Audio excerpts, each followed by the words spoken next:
are watching The Horizon, the voice of the Amba woman, exclusively on ABC Amba TV.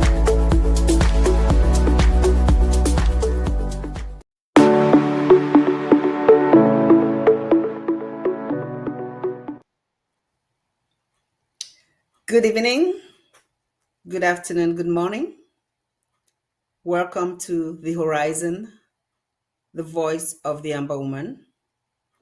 My name is Dr. Patience Abiedu, and I'm your host for today's program. We say we are here because you're there. We are staying the course till we arrive Buea. Today, Dr. Lobati joining us to enlighten you as always on very important topics. We are talking, the past 2 weeks programs, we've talked about elections in Africa, and we're continuing on that subject. We have two main topics today, but before I proceed with that, I would like to have Dr. Lobati take a minute to greet our viewers and listeners. Welcome to the Horizon, Doc. Yeah, thank you, Mappy. I'm very excited to be with you again in our program, and we hope to enlighten our people to understand what is going to pass in La République du Cameroun in what is called elections. We know that there are no true elections in La République du Cameroun. Those are just activities that are carried out to deceive the world that something happened like an election in La République du Cameroun. We'll bring reasons to explain why this is the fact. Wonderful. So the two main topics today, one is credible elections in Africa, and you will shed a light on that topic. I'm sure our people are listening. And the second topic has to do with Southern Cameroonian Anglophone presidential candidates. So those who are running as for this office from Southern Cameroon, and of course, they are not Ambazonians, because if they were Ambazonians, they would not be running for that office. They are Southern Cameroonians and, of course, Anglophones. So let's delve right into it, Doc. Starting with the issue of elections in Africa. I want to ask you, what countries in Africa carry regular, reliable elections? Okay, so basically with elections, it's an exercise where citizens are required to come and express their opinion about political positions of the day, for example, the leadership. And we know they try to practice the concept of democracy, where the people express their wishes of how they want to be governed and by whom. And so if you come to the African continent, you've had a lot of turmoil since the independence of these countries from the colonial masters, the so-called independence, because many of them are have never had true independence. So if you go back to the 60s, you used to have coup d'etats. The man who had the army, the gun, was able to kill the person who does not have the gun. So you had, even in Ghana, when Kwame Nkrumah came to power, he was deposed, and then you had a lot of military people take over there. In Nigeria, you had a series of coup d'etats. Some few countries like Kenya, you never heard a lot about coup d'etats over there, as well as in Tanzania. And these countries that I just mentioned are predominantly English-speaking nations.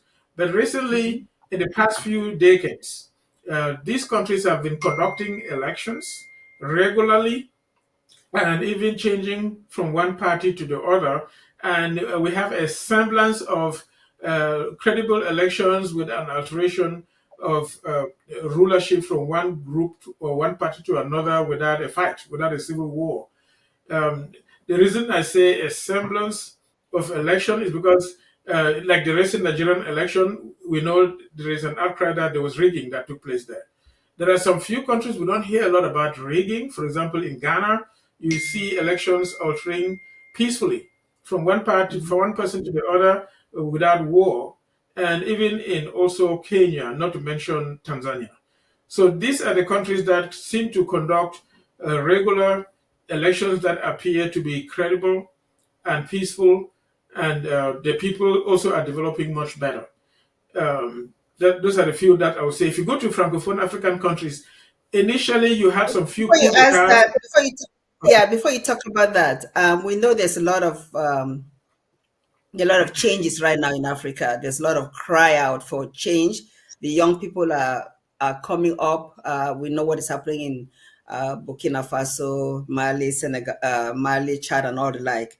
So before you were just going to talk about this, but I want to pose a question in such a way that you can cover it completely. What can you say about elections in Francophone African countries, particularly? Okay. So there's a difference with Francophone African countries. So I just mentioned with the English speaking that initially in the 60s and 70s, we saw coup d'etats in Ghana as well as in Nigeria. But recently, you don't hear about those coup d'etats anymore. There's peace and relative calmness with elections. With Francophone African countries, it was the opposite.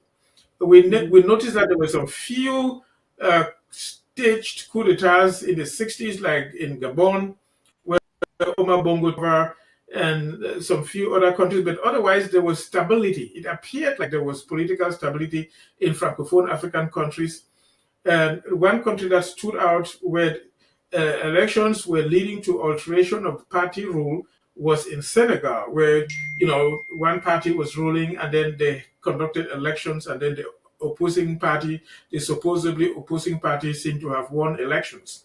But all of this was well controlled by the French, because the French signed a cooperation agreement before granting independence to Francophone colonies, and one of the agreement's points was that France will control the political life of the country. So France controls everything that goes on there. One of the things that Traore just said recently, for those who care to watch his videos and in YouTube, for example, he said that Africans in the military who are recruited and sent to France to train, many of them are co-opted by the French and basically assigned to watch over the political life of each nation on behalf of France. And if there is any effort of deviation from the line of what the French want, then they revive these individuals to basically cause a coup d'etat and take over. And in order to maintain French control, which is what happened in Gabon. So when Omar Bongo took over, he maintained France. In Central African Republic, when Bokassa, who was trained in France, caused a coup d'etat, he maintained French control. So basically, you see what is called a coup d'etat, but the purpose is to maintain French control. So there is no true election because France manufactures, manipulates, and controls and manages what is called the political activities of each nation to remain in control. Well, that is why this lady, Ambassador, I just forgot her name. She's been talking. Yeah, Karina. Yes, she's been talking so openly about France, and it just tells us that from way back when all these African countries were granted when they were granted independence, it was really a false independence. They were really smart in what they're doing, and our eyes are opening now. I hope all these French African countries, their eyes are opening, and they're trying to find out ways how they will really get the real independence that any nation deserves. Still talking about elections in Africa. In case of recent elections in Senegal, is the case of recent elections in Senegal an aberration? In fact, it was, in the sense that Macky Sall was the same individual that the French were using as they usually did in Senegal. In Senegal, they gave the impression that the political parties were alternating in governance. So, but they were still under the control of the French. So in Senegal, they were trying to manipulate elections to maintain a French candidate. But the young people were very dynamic, and they came out and opposed French control. They even went after French businesses, and the population was behind these young people. So what did they do? They disenfranchised the leader of this group by framing him with false accusations, locking him up in jail, and using the false accusations to bar him from running for president. But what happened was, and this way the French were blindsided, he said his alternate representative, that means his subordinate assistant, can stand in his behalf. So they thought that maybe this assistant will not win. But what happened was that, in fact, there was turmoil in Senegal. There was burning and destruction. So they allowed this alternate individual to be in the electoral list, and he won the elections. And after he won in the election, and he is now the president of Senegal, he brought out the leader of the revolution, and he is the prime minister. And these two are causing true change in Senegal, to the point where they are refusing now to use the French franc as their money. They have asked the French military to get out, and they want to truly have independence for Senegal. So yes, the elections in Senegal recently was an aberration from what the French usually did in the past in Senegal, as well as all across Francophone Africa. Wow, that's interesting. That's really interesting. The Africa, in terms of when they had independence, most of them in the late 50s, early 60s till now, you can consider that it's relatively young in terms of the growth period. So let's say in another 40 years from now, after a total of 100 years after independence, I believe there will be huge changes in Africa, because the eyes are opening, there's social media, people are learning, the youth are getting more invigorated, they want changes. So I really think better things will happen down the road. We're going to talk about Cameroon. We're going to talk about Cameroon. We know that the elections that are coming up in October, we have some few Southern Cameroonians that are running for president. But before we delve into that, there's a document that you have access to, I have access to, but I want to read some of it. It's called, and I think this thing came sometime about 4 years ago, 5 years ago, and a lot of people saw it, but I think it's very relevant to today's topic. It's a CPDM document, Strategy for the Conservation of Power in Cameroon from Generation to Generation, by Paul Biya, CPDM regime. And let me read the introduction, and then I'll read what really pertains to Anglophones or Southern Cameroonians. It says, for the events of September 22nd, 2022, for the events of September 22nd, 2020, including the nationwide peaceful march launched by MRC leader Maurice Kamto for a review of the electoral system and an end to the war in the northwest and southwest, the forces of law and order must carry out arrests of Bamilekes with a small mixture of other tribes only. Each member of our tribe must initiate one of his or her children, to whom he or she must pass on this protocol in the form of a confidential inheritance to be passed from father to son for all eternity. So this is some sort of top secret agenda to keep powers in the hands of the Bedibulus. So let me read the side that has to do with I think I should read the part that has to do with the Bamile case also, because I think it's relevant. And then the section that has to do with Anglophones. I'll read the part that has to do with Bamile case and you comment. And then I read the part that has to do with Anglophones. The Bamile case.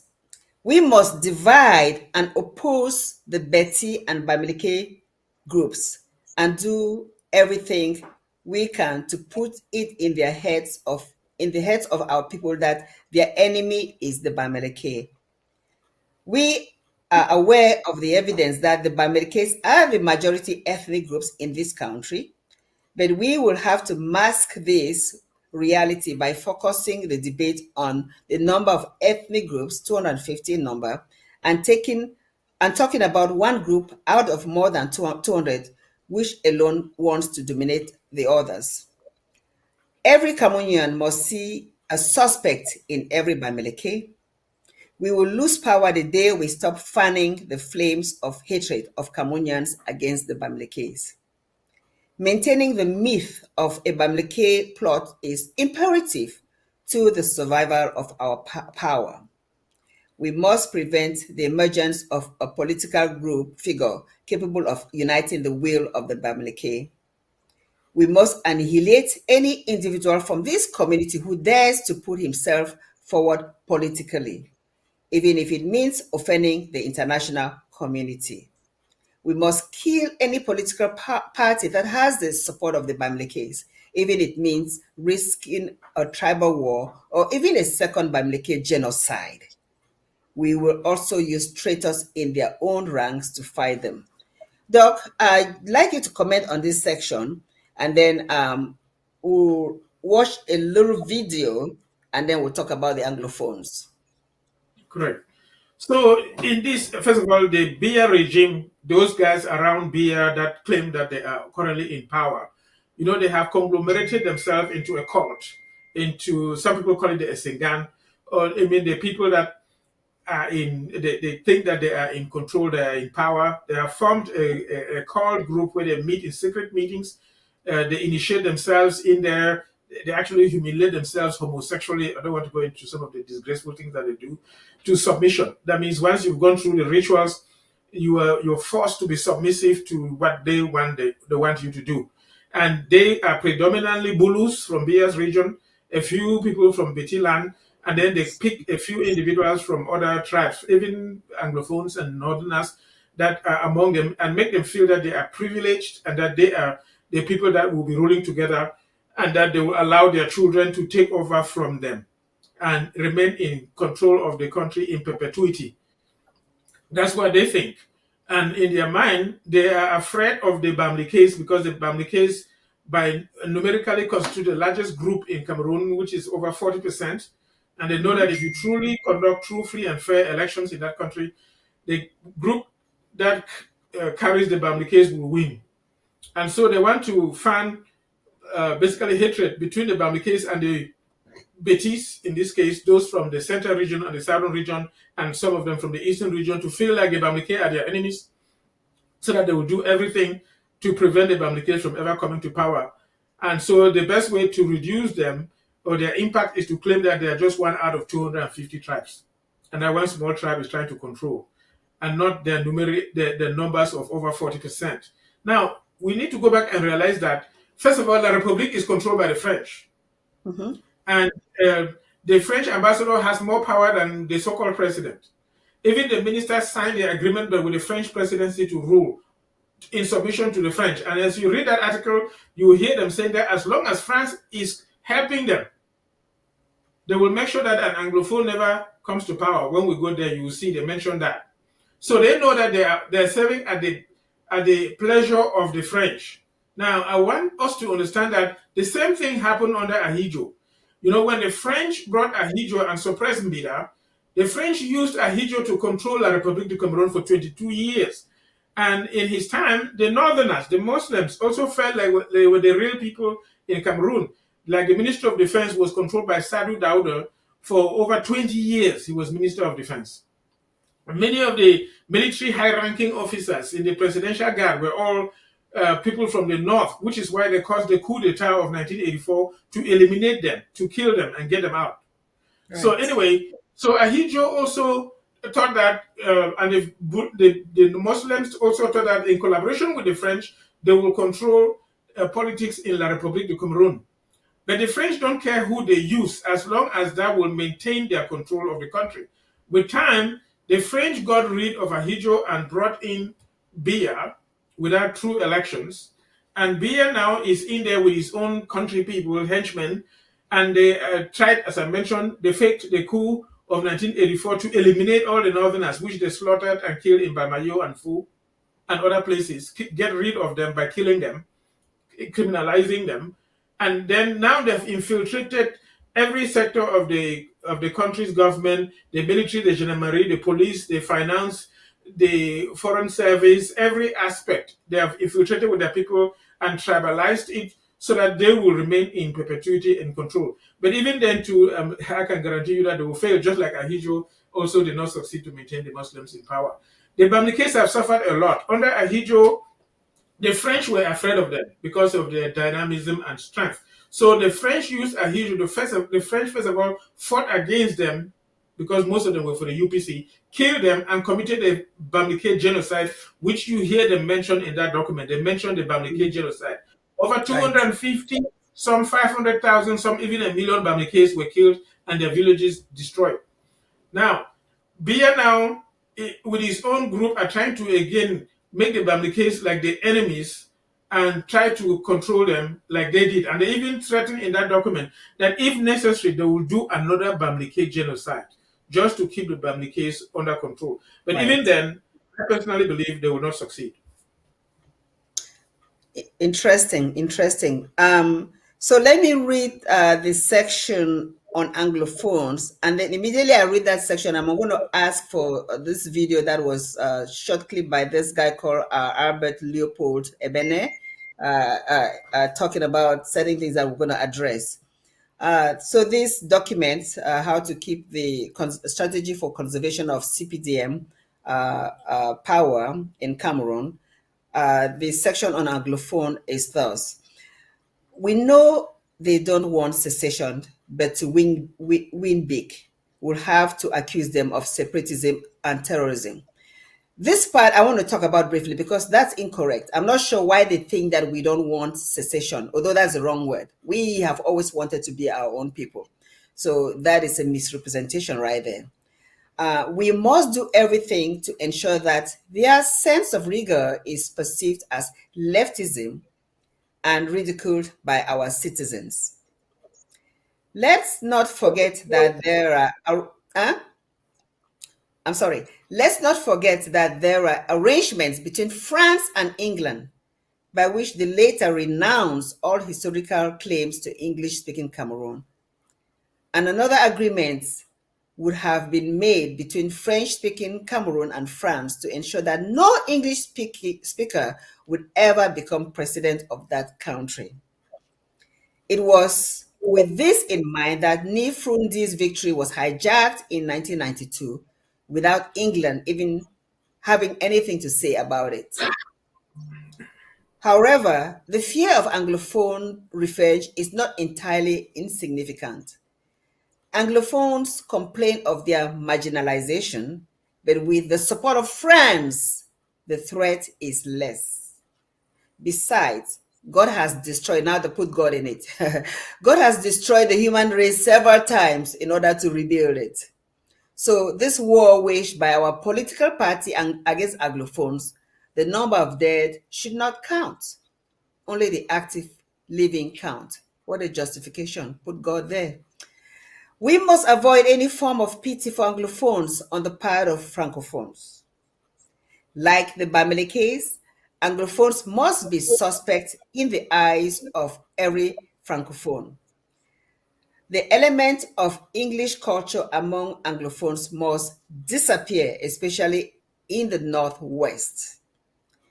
And finally, Anglophones in the Northwest are essentially Bamilekes, which is not true, while those in the Southwest are Sawa and others, but we must prevent them from realizing this. Indeed, if the Anglophones of the Northwest become aware that they are Bamilekes, their solidarities should seriously harm us.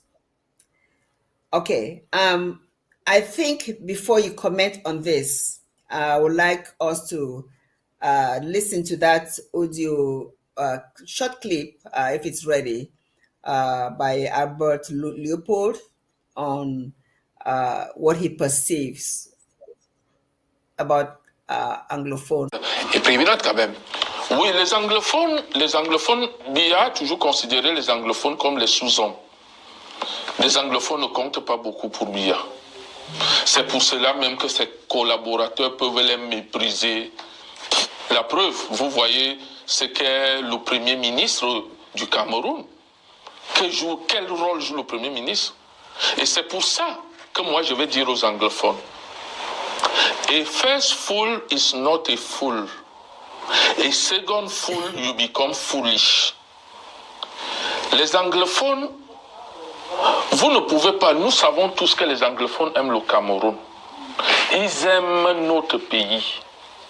Mais vous ne pouvez pas, ce n'est pas possible que vous continuez à endurer ce que vous endurez. Le Cameroun a besoin de vous. Vous aimez le Cameroun a besoin de vous. Mais Biya veut à tout prix vous pousser, tout au moins vous a tellement martyrisé. Il s'est assis sur le pétrole qui est extrait du sud-ouest. Ça a été sa propriété pendant plus de 30 ans. Il n'y a que 10 ans aujourd'hui qu'on essaie de mettre ça dans le budget du Cameroun. Mais avant ça, le pétrole du Cameroun était la propriété de Biya. Le pétrole extrait en zone anglophone. Donc, quand tout cela est fait, il faut que le peuple anglophone se réveille. Et moi, j'en veux particulièrement aux hommes en tenue anglophones.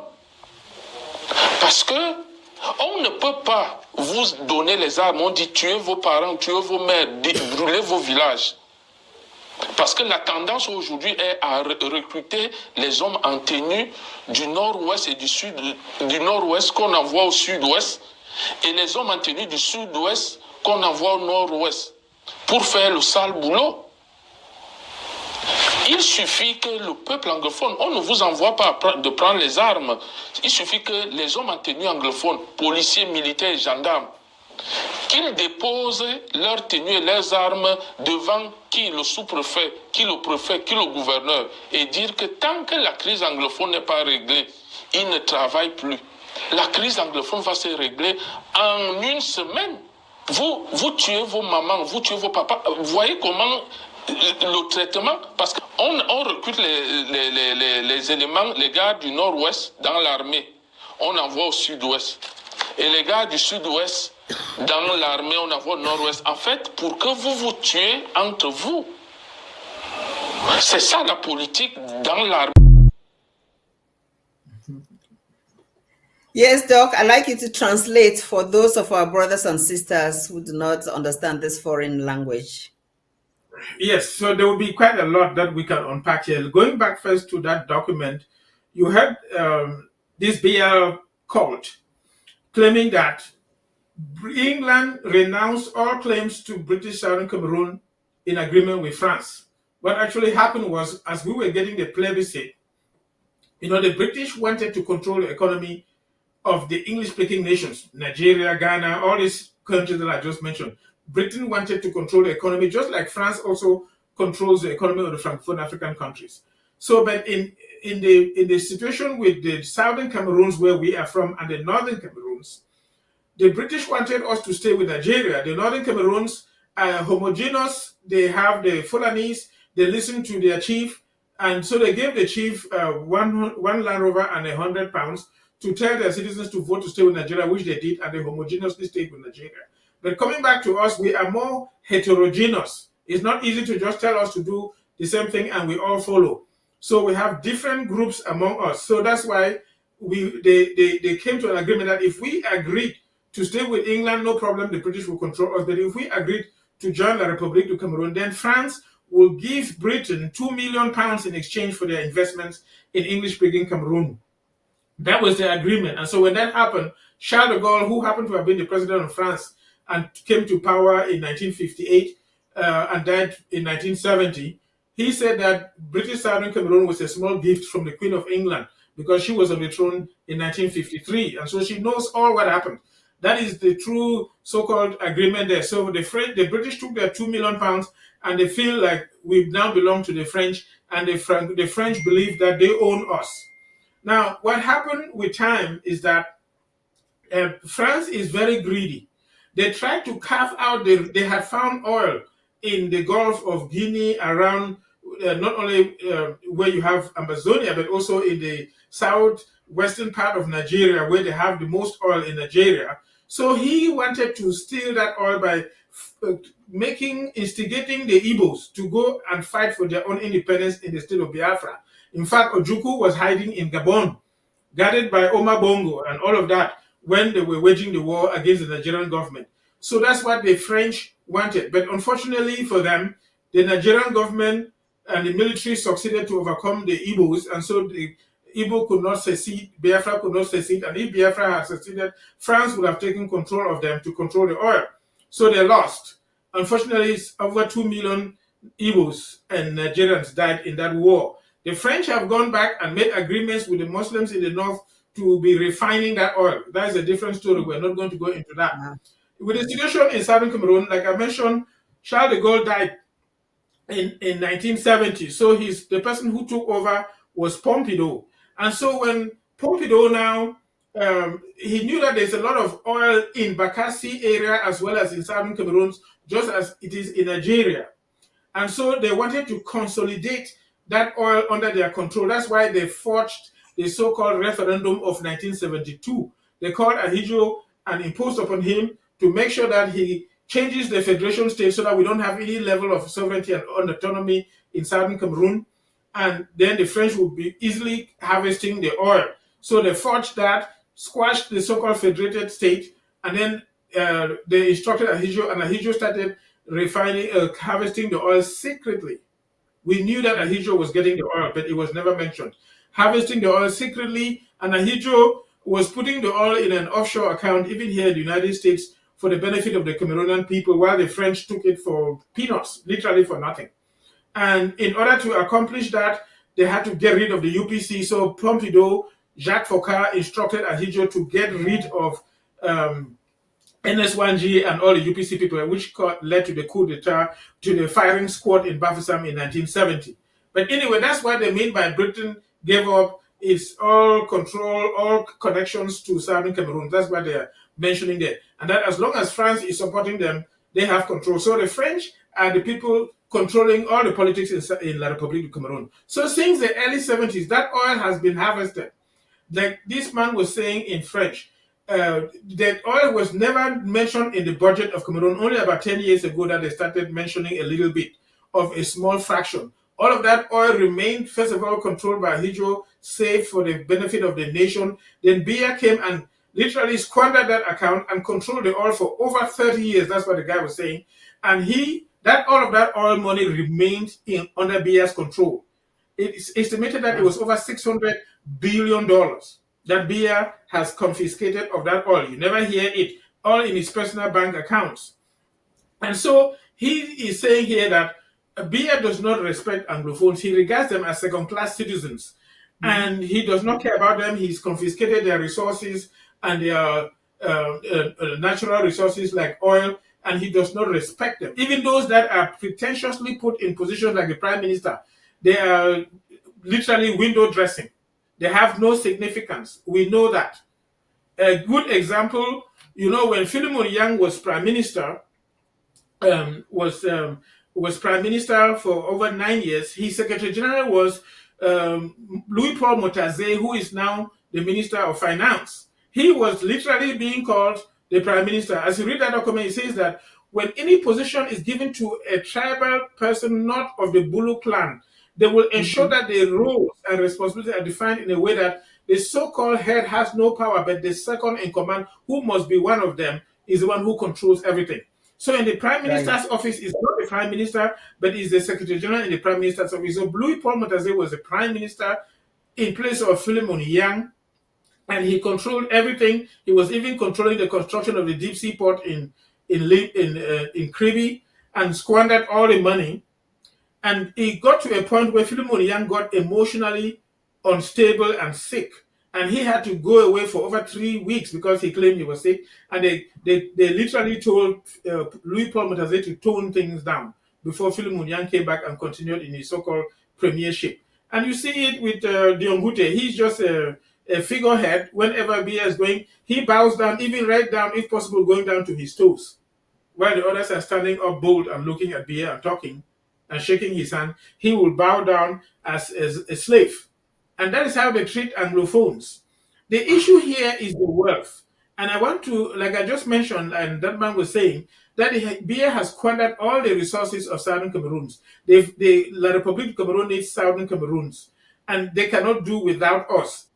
And they fictitiously think that we don't want to separate from them. And so they have confiscated our resources. And if an article just came out in February this year, and this is what the article says by a French company that identifies people who have laundered money. And they said the 5 people in Cameroon that have laundered the most include Louis-Paul Motaze, the Minister of Finance, Amugu Belinga, the businessman who is locked up in Kondengi, Ngongo, the Secretary General of the Presidency, Kamenge Paul, a person who is important in the Afriland First Bank, and then Saya Amin Koke that Biya's wife is using. And they say in this article that just these 5 have embezzled over 50 times the national budget of La République du Cameroon. Wow. All the other ministers have also embezzled as much. The national budget of La République du Cameroon is 7,212 billion francs, or 11 billion dollars a year. 50 times that is over 50 billion. Just these 5 have embezzled over 500 billion francs dollars and squandered abroad. So that is what it is about. And that is why they cannot let Anglophone Cameroon go. And like they said, they are falsely accusing us of being terrorists and being separatists, giving us a bad name, as they say, give the cat a bad name in order to kill it. They know that we are not terrorists. They know that we are not what they call separatists. And we are not fighting for secession. We are fighting to restore our stolen statehood, which they try to steal in order to confiscate and launder our resources. That is what it's all about. As a matter of fact, they are the ones that are secessionists because they left the agreement that we had during the false federation. Anyway, you know, something that you said, I'm going to read this section that has to do with the political elite because it just agrees or supports what you've just said. It says, we must ensure that the political elites of other tribes are always illegitimate. To this end, we must ensure that anyone appointed to a position of responsibility represents his or her ethnic group, but never appoint someone who has the sympathy of his or her own people. Always appoint someone who is hated by his or her own people. Like correct. The Atanga. So that way, the individual will be grateful that they were privileged to be in such high-ranking position, even though it's insignificant. And then the people will not be served. And this is happening not only about Anglophone Cameroonians, like people like Tanganji, all the others, but also for Northeast or Bamdekes or any other ethnic group, while the Bulu Betis are there controlling everything and stealing the resources, as we just talked about the embezzlers, the money launderers, like we just mentioned. Okay, so now we're talking about elections in Cameroon. Since let's examine elections in Cameroon since independence. What role did Anglophone citizens of former British Southern Cameroons play? Okay, so remember, La République du Cameroon has never ever had any credible elections. Before 1961, when they had their independence, as France was struggling to squash and control the UPC since the early 1955s, actually starting from 1946, they picked and chose who they could work with among the population. So they had Mbida that they were using, and they were worried that they may not control Mbida very well. So they went and brought this obscure individual called Amadou Ahidjo from the north, propped him up, and imposed him on them. So Ahidjo was brought by the French and imposed on them. And then after the independence, they always maintained him in power in fraudulent elections where he was a single candidate. And then in 1982, the French again, like you heard Ahidjo, he said he has decided to renounce his position as president and he's passing it to his constitutional representative, Paul Biya, who was never elected. And so Biya basically was put in office without an election. And since then, they have also continued the same pattern of how Ahidjo maintained himself in power to do the same. Now, one thing we need to remember, when Ahidjo said that under the pressure of the French, he was passing over the government to Biya, Ahidjo discovered that Biya was not a member of the Central Committee of the CNU. So he had no right to be president. So Ahidjo rushed and instructed the party leaders to make sure that Paul Biya was put in the Central Committee of the CPDM after Ahidjo had renounced it, and that they would make him the vice president of the CNU with the authority to take over from him. So see here, he was never elected. He was not even in the Central Committee of the CNU, and he was not even supposed to be a leader. But because the French imposed and pressured on him, he put Biya there and then asked them to put upon him all these responsibilities. Now, and then throughout time, you know about the elections where Frundi won, like they said, they prevented him from leading. What they are trying to do now is they are trying to conglomerate everything around Paul Biya, so that if Biya dies, then they'll just bring in his son, for example, and then immediately, like Ahidjo did, asking them to put his son Biya in the Central Committee of the CPDM and give him those powers, they'll then pass all what they are putting on Biya on that person, and then continue the same fraud. So La République du Cameroon has never ever had any true credible elections. Now, what role have Anglophones been playing in this? The Anglophones have always been used through bribery and corruption to support the French plan. So very early on, in 1966, when political parties were dissolved, people will be surprised to learn that one of the advocates to speak and say that the multiple political parties was not advantageous for the country was Ndele himself. Ndele was used to speak and say that we need to put everything together and only have one political party. I want to show that people from all groups among us have been bought off and used with time. Then, of course, then they used Muna, bought Muna off to displace Foncha and displace Joa and impose Muna, who had not been elected by our people. Remember that in British Southern Cameroon, we were practicing parliamentary democracy. That means people who are duly elected by their constituencies would speak for them politically, and the party that had the majority, their leader became the prime minister. So they were not voting for an individual. Muna was never elected, not only as a member of parliament, but even of a political group. It was the KNDP that was ruling. And so when Foncha was displaced to be fully prime minister, vice president in La République du Cameroon in the federal government, Joa took off his place because the KNDP was the majority. But then Ahidjo removed Joa and imposed Muna on us, which was an aberration. That is not our system, because Muna was collaborating with them. And then they gave Muna at one time 2 positions. He was vice president of the country and even speaker of the National Assembly.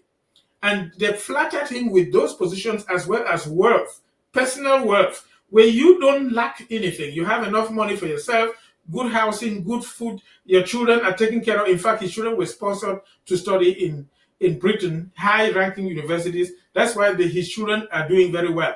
In sacrifice, in replacement of our people who were literally sacrificed. The future of our children was sacrificed for Muna and his family to do well.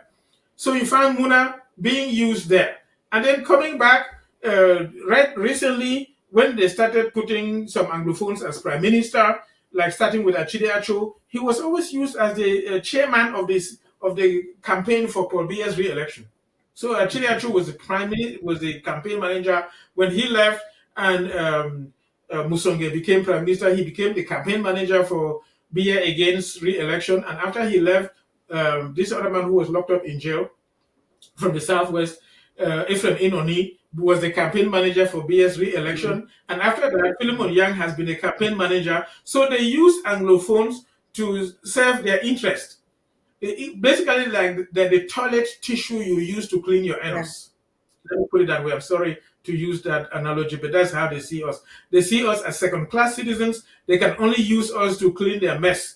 They don't recognize that we are dignified people created in the image of God, who are very well educated, very knowledgeable, and strong with with good, strong values, which they are afraid of. That's why they don't want the English culture, like they said, because they must squash anything British and English in the Northwest or in Anglophone Cameroon. That's what they think.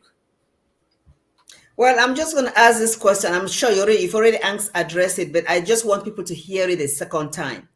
Can an Anglophone or former British Southern Cameroonian ever be president of La République du Cameroon?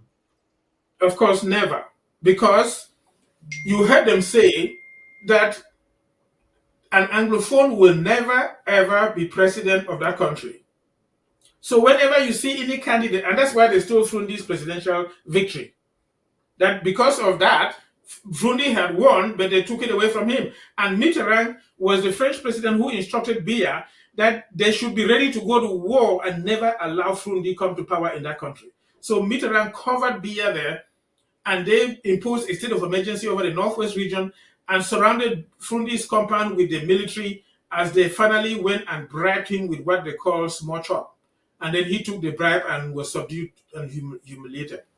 So an Anglophone can never be president in that country. So when you find some, those are people that they have deceived and bribed to play the window dressing role, to pretend that there are some few Anglophones who are running. You even hear somebody in jail like Kisop say that he's running. That other man of God who was preaching, who was eventually killed during the time of COVID. And now you have this so-called Apostle Ambe, who has been ridiculing the Ambazonian struggle for independence and the struggle of our people and claiming that it's a Northwest thing. That they just went and picked a man from the Southwest and surrounded him by Northwesterners, and that he's been taken captive. That is nothing, it's just a Northwest thing. And now he's running for president. And then, of course, you have Joshua Ossi, whose father is supposed to be from Indian, and then his mother is supposed to be from Switzerland, who is a friend of the Biya family, who was helping to get them their planes, and he is literally a CPDM person. He now took over from Frundi and is supposed to be the person leading the SDF party. He is also standing there pretending he's just a CPDM. And then you also have Doc, just a moment, just a moment. I want this part to be more for us to really understand exactly what is going on. Because when we're talking about Anglophones, we're not talking about those who speak English. We're talking about those who are from Southern Cameroon originally.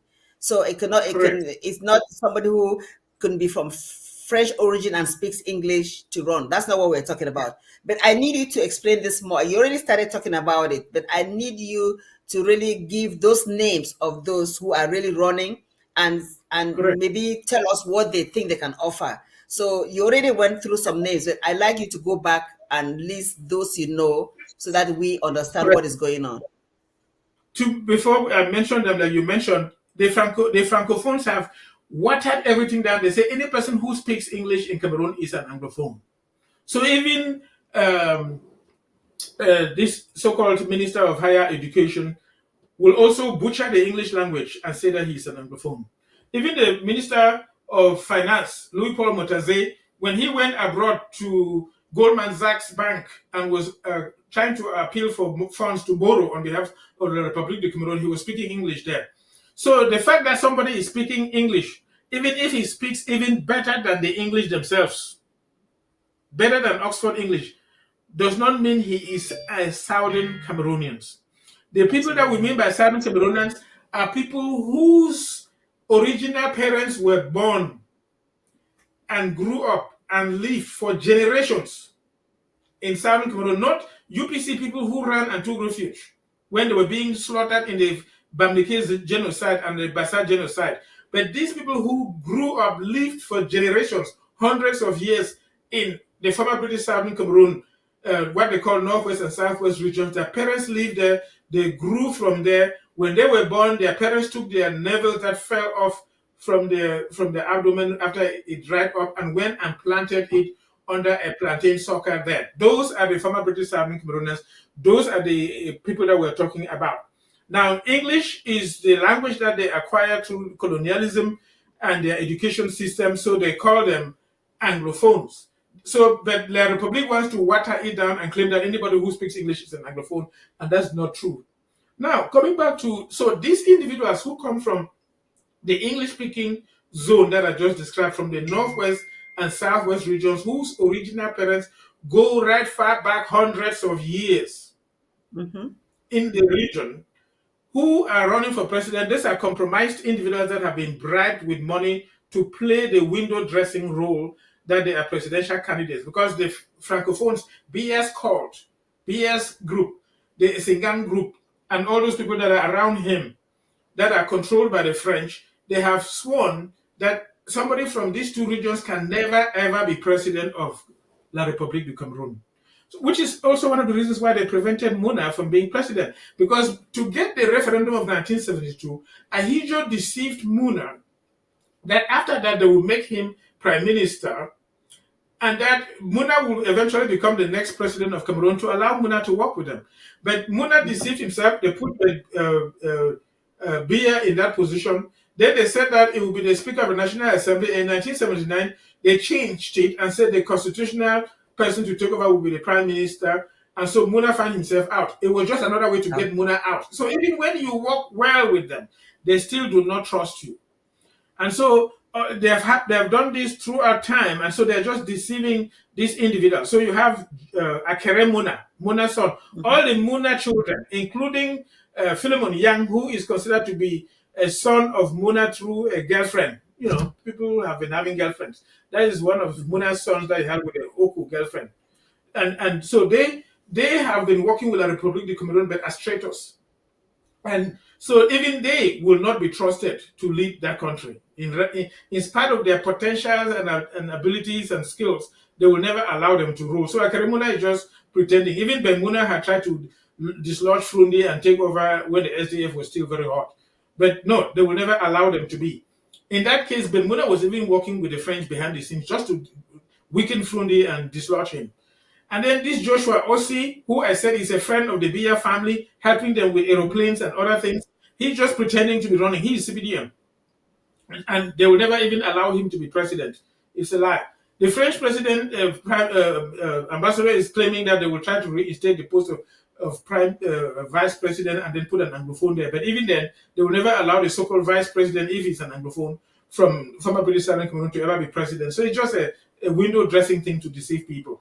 Then you have this Apostle Ambe, who sometimes goes on Equinox TV and ridicule the Ambazonia genocide struggle, where La République du Cameroon, as you hear them saying in that article, they have been killing our people and they don't care about the number of deaths.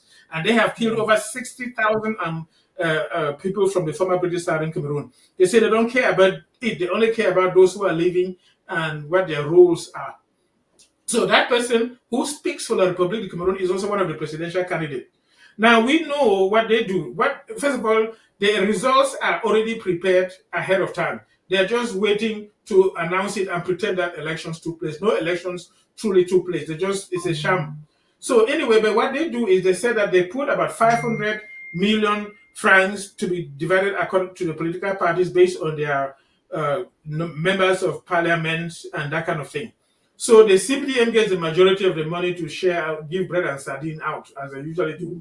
Then the next political party gets its own portion.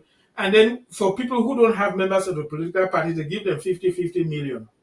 You know, so these people are just pretending that they are running in order to get the 50 million. They will hold a few rally, one in Douala, maybe one somewhere, and pretend that they're presidential candidates, get their 15 million, they may spend a few millions and keep some 30 in their pocket. So don't worry about them. They will never, ever be president because of that article that we read and what the French have said, that an Anglophone will never be president of La République du Cameroon. You know, it's amazing that we have a lot of educated people that from both French Cameroon and English Cameroon that see what is going on all over the world, and even neighboring Nigeria has had elections for years and years, and we have had only 2 presidents for over 60 years, and they are comfortable with that. And it's very clearly that this person that is there, Ahidjo, Biya, although he's 92 years old, will still be president for another 7 years old if he lives longer.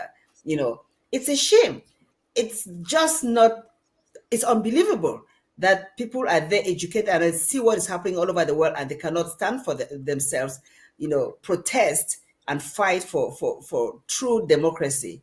You know, we're going to be ending the show soon, but we always want to come back and talk about South Ambazonia, because all of this is just for us to educate ourselves and really understand why we are fighting for freedom, to be able to have a land that we run our own affairs. So with that said, what future do you envision for our talented Ambazonians? First of all, I want our people to understand that they are people of dignity. You have to believe in yourself. Don't believe the lie that we are second-class citizens. We are created in the image of God. We have dignity. We are unique and special, each one of us, and collectively as the people of the former British Southern Cameroon in the northwest and southwest, what they call regions, or what used to be provinces, that area, that group that has been marginalized, we are unique and special and endowed with special gifts. In fact, the British called us a treasure trove. We have a lot of wealth in our midst, not only the oil that they're talking about. There are so many other resources, some that have not even been discovered. We have a lot of human talents, a lot of intelligence of our children. If they are allowed to flourish, the sky is the limit of what they can do. So the future of our people is bright, because the future of France is bleak. I've already mentioned in this, but the reason I say France because La République is propped up by the French. Once the propping up by the French goes away, La République crumbles. That BL thing will crumble. It's just a matter of time. As people are educated and they understand this fake thing that they have written down there, they will just crumble like butter in the sun. The French are going to lose it. You see them already doing it. Like I mentioned before, the French had a lot of territories in North America. They lost it. They had to sell it because they were in heavy debt. They went even to Southeast Asia, controlled Indochina, Vietnam, and Cambodia, and so many other places over there. They lost it. They were so humiliated that when they came to Africa, they came with a rage and said that they were going to use military methods, psychological methods to subdue the Africans. They tried to control Algeria and force Algeria to be part of France as a nation. It never worked, even though they still meddle in the politics of Algeria. But Algeria is a separate state by itself. And their last stand has been sub-Saharan Black Africa. And you realize that in sub-Saharan Africa, the French are losing it. It's not just in the Sahel that we know about, that everybody talks about in Burkina Faso, Mali, and Niger, and also now in Senegal. And in Burkina Faso, where the young people have taken the bull by the horn, the French have already attempted 100 coup d'etats against Ibrahim Traore, to kill him. And it didn't work. And even if they killed him, it still wouldn't work. So they are attempting everything to make sure that they maintain these countries under control, but they are losing it. They grip. They are losing it. They have lost it in the Sahel. They have lost it in Senegal. This loss will continue. That's why they panicked and tried to fake a change of government in Gabon by faking a coup d'etat there and make a cousin of the Bongos take over from the Bongos. And they also faked what happened in Chad by pretending that there was a military uprising, and then Idriss Deby, who was now basically exposing what the French were doing when they told him to change the constitution and maintain himself in power, when he was refusing that Central African countries should not renew the colonial pact in the 1919 because it was for 60 years and renewable at that time. When he refused, then the French they decided to target him and kill him. So they faked a military uprising and said he was going there to fight as a military general, and then the French killed him in the field. And then, like they do, a chameleon in the grass, they brought somebody that he raised in his house and pretended that his son had taken over. But basically, it's not the truth. The French are losing it. Even this one in Chad that eventually took over, put in there by the French, they said they are against coup d'etats, but Macron himself went there and installed and acknowledged him as the leader of Chad, even though he was a military guy. He too has asked the French to leave. Even in Gabon, they are also trying to give a semblance of trying to separate themselves from the French. The French are going to lose it. It's just a matter of time. It does not matter what they try to do. Just like they lost all over the world, they will lose also in in sub-Saharan Africa, sub-Saharan, those black nations under the Sahara. The French will lose it. And as they lose it, the countries will emerge very powerful and strong. That's why Senegal is refining its own oil. That's why Burkina Faso is developing extremely very fast. In 2 years, this young man has done what others have not done in 50 years. Developing very fast. Even Niger is also going places. And so eventually it will happen that even La République du Cameroon also, the French will lose it there. And then there will be change. Like I described here before, I said that the destiny, I'll bring this up again, of La République du Cameroon in this case, is depicted in their flag, which is the green, red, yellow. And under Abiedu, it was the green. There was the green revolution. There was relative wealth. People could live on what they worked and earned. Mothers could sell roasted corn by the side of the road and send their children right through to university, even abroad to Nigeria. And then you had the two stars representing the two Cameroons, the French and the English Cameroon under Abiedu. Abiju's time passed away, and Biya came, the red, with the torch of fire, which burns everything up. And the genocide, killing people, the blood, the red. And he claims that Cameroon is one and indivisible. That's why the two stars became one. And after Biya is gone, it's just a matter of time. It doesn't matter how long they try to prop him up.